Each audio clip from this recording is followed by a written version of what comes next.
আসসালামু আলাইকুম রহমতুল্লাহ বারাকাতুহু। এখন আমরা কিছুক্ষণ আগে দেখতে পাচ্ছিলেন যে আমরা কিন্তু নদী পাড়ি দিয়ে এখানে আসছিলাম অনেকক্ষণ থাকার পরে।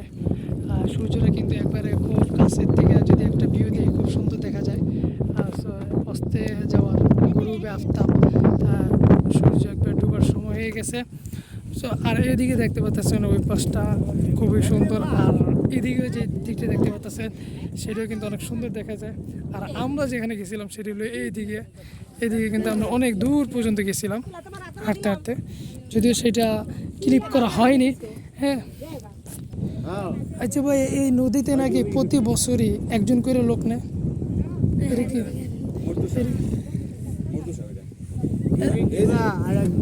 এর নাম মর্তুসা। না, এটা প্রত্যেকবারই আপনি নিচ্ছেন, আপনি ভয় পায় না। আমি নদীর দিকে ভিডিও রাখছি, আপনার দিকে না।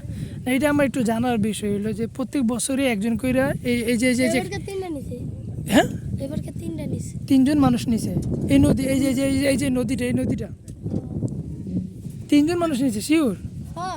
কই আপনি দিঘির বাড়ি থেকে দিয়ে নিছে তা তো নেওয়া হয়ে গেছে।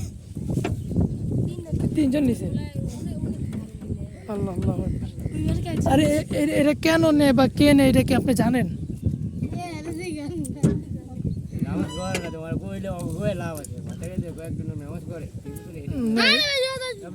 আচ্ছা আচ্ছা থাক।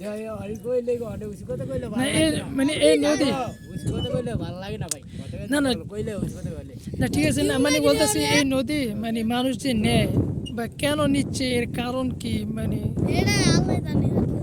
এছাড়া মানে কোনো মানুষ জানে না। আচ্ছা আচ্ছা আচ্ছা, আসলে দেশের সাথে এই বিষয়টা খুবই একটা রহস্যজনক। ঠেলা দাও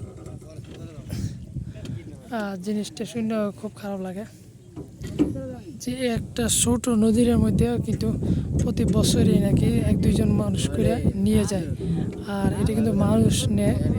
সো আসলে জিনিসটা আমার কাছে একবারে খারাপ, কিন্তু এর তথ্য এখনো জানা যায় না কে নেয় বা কী জন্য নেয় আর কোন সময় নেয়। সময়টা কিন্তু অনেক সময় দুপুরবেলায় এই নদীতে নেওয়া হয়।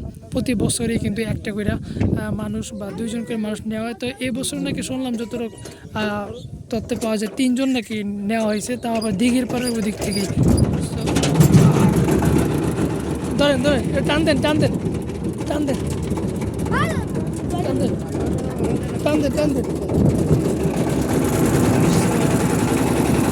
ওটা কিন্তু আমি ধরতেছি আর তোমার দেখা মনে, ঠিক আছে? মানুষ কিন্তু যাতায়াত করতেছে, আমরাও যাচ্ছি।